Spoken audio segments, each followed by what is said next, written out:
Hey guys, this is Avi Wildman Hall from the Baby and Straight Jacket podcast, and today we're talking about how you can start to take practical steps to manifest your goals.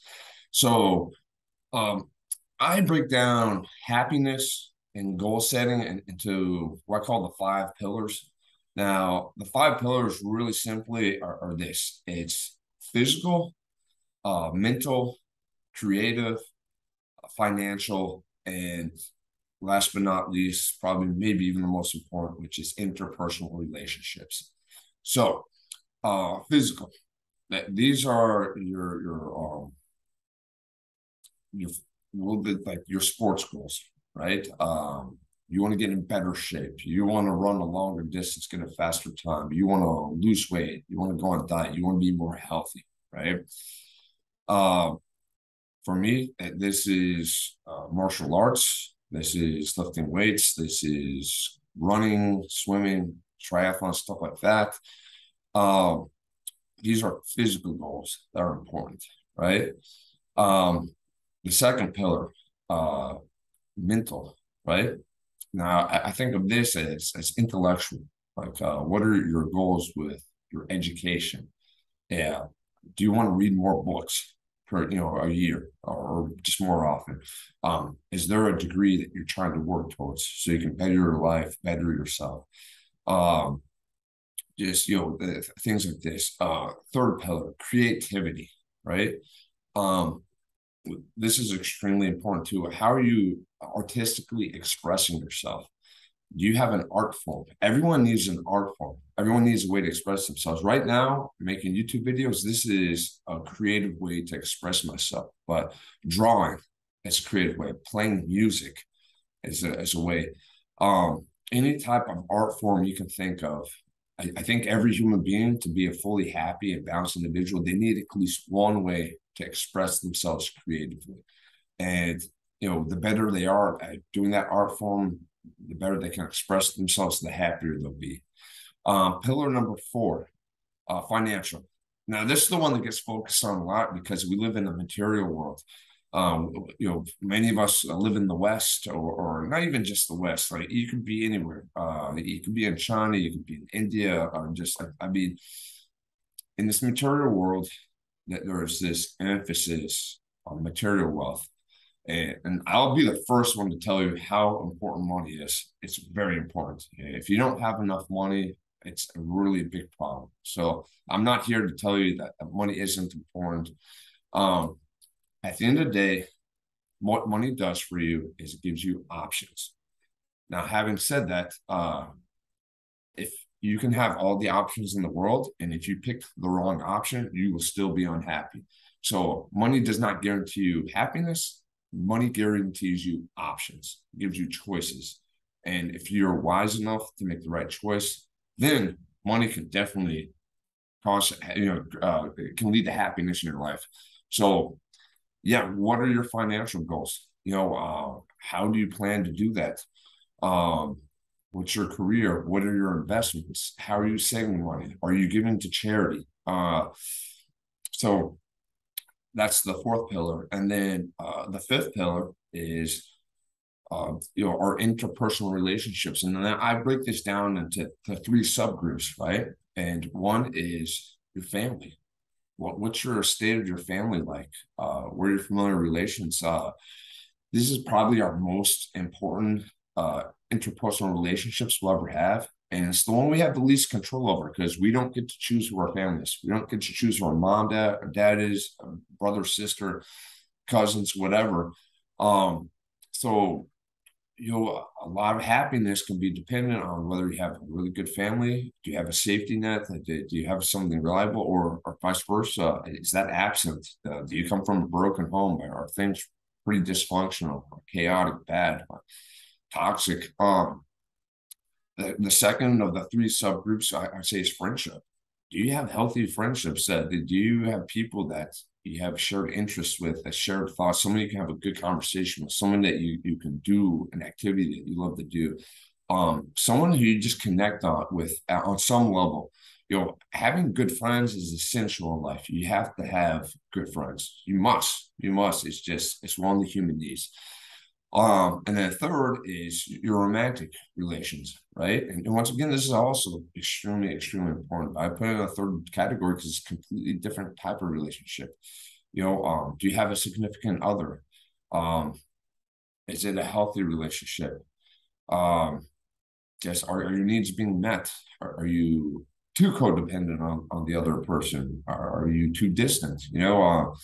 So um, this is another human need that's really important, and then this is the foundation of family.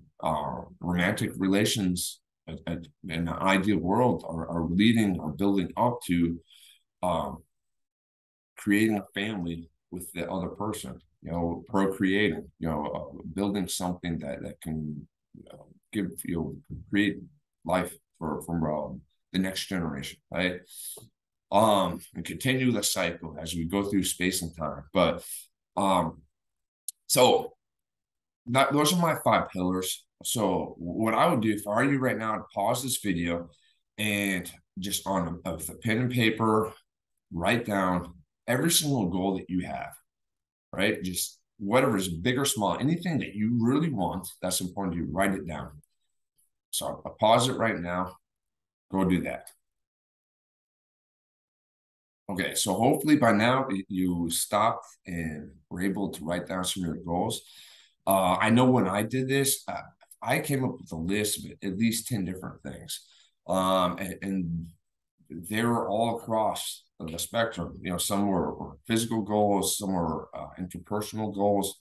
Um, some were career goals, and so what I would do now is look through that list that you have, and you're going to pick three. You're going to pick three. What are your top 3 goals? And then that's what you're going to focus on for the next year, right? And then you're going to try to order them. Out of the 3, you're going to have to pick one that's going to be your priority. I know it's tough to do, but just for next year, which one's your priority? And then the other 2 you can kind of work on also. And then the others, we're not going to forget about either. But I think ideally you want to pick 3 that are your main goals, right? And really simple, what you're going to do now is I keep a journal, I keep a notebook with me. You have to write down or visualize, describe it. You can use pictures if you want with a vision board. Vision boards are effective, but you have to be able to see what that goal looks like. You have to be able to imagine how it will feel when you're doing and achieving that goal. You have to see yourself doing it. You have to you have to have a clear, crystal clear picture. The more vivid the picture and the sensation that comes along with it, the more likely you are to program your mind and to be on the right frequency to attract that goal. So I'll give you an example. I feel that I have an ability when I want to build muscle and get large well.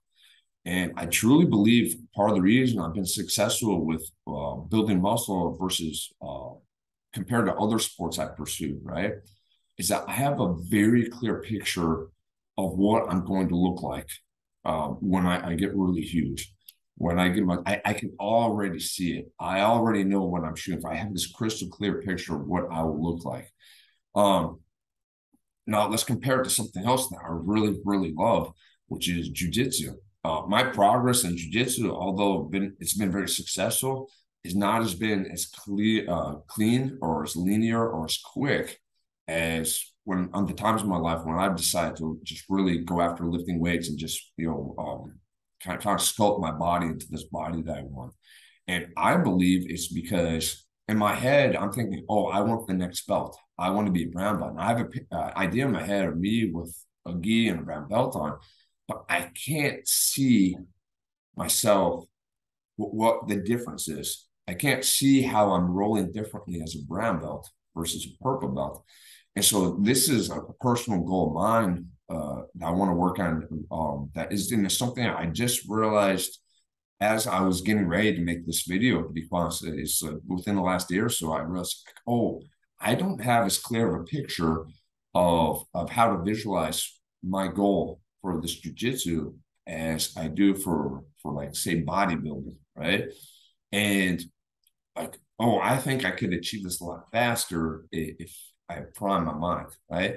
So another powerful technique that I've shared before, and it's not my idea. None of these are my ideas. These are all things I've learned from other wise people, great minds.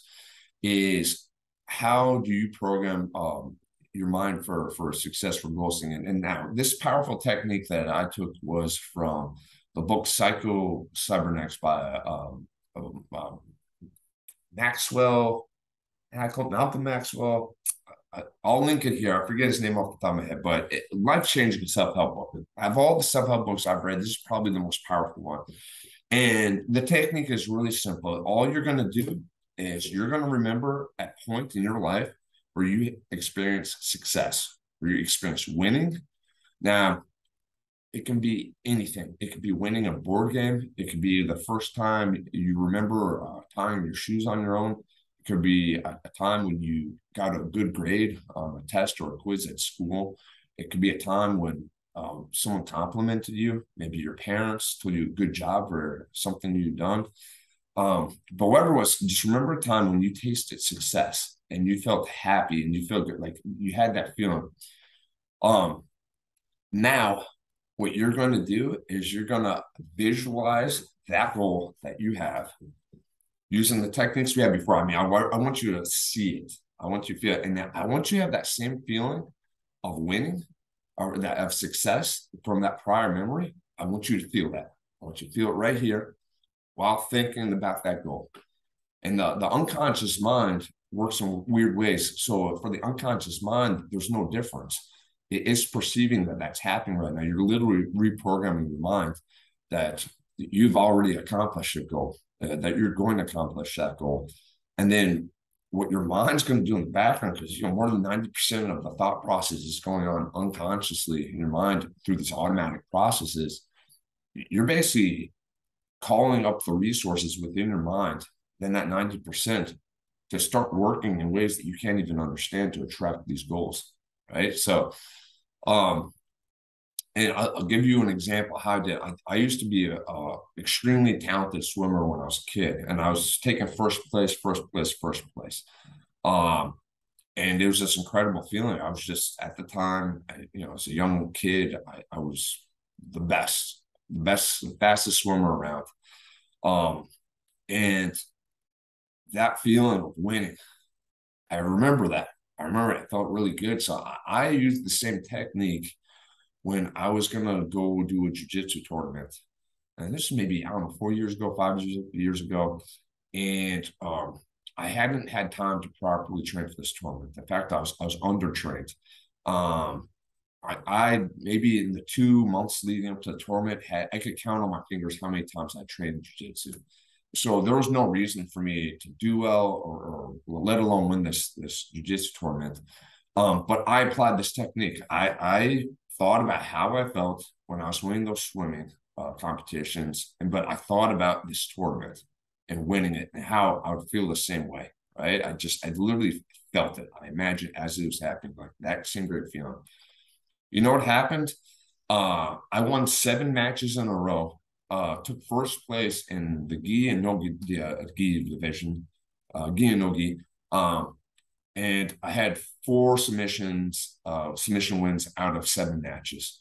And I had 4 matches within the gi, 3 matches within no gi, and I had 3 submissions in the gi and 1 submission in the no gi. I did amazing. And I really attribute to this technique. Your body has incredible resources, and the mind has incredible resources if you're able to call upon them. And if you're able to get everything in alignment towards your goal, you're going to achieve it. I just think the first step is really deciding you want something, and then just putting these steps in place. So just as a recap right now, I just want to go over some of the stuff we talked about, right? So 1, write down what all your goals are. Sit there, brainstorm, take your time, go for a walk, meditate, whatever. Just sit and look at yourself in the mirror, but write down these goals. Once you get the goals, pick your top three. And those are the three you're really going to focus on this year with an emphasis on particularly one of them. Then you're going to sit there and you're going to visualize to the T exactly what this looks like when you're achieving that goal, how it feels, just every detail you can imagine and the accompanying feeling.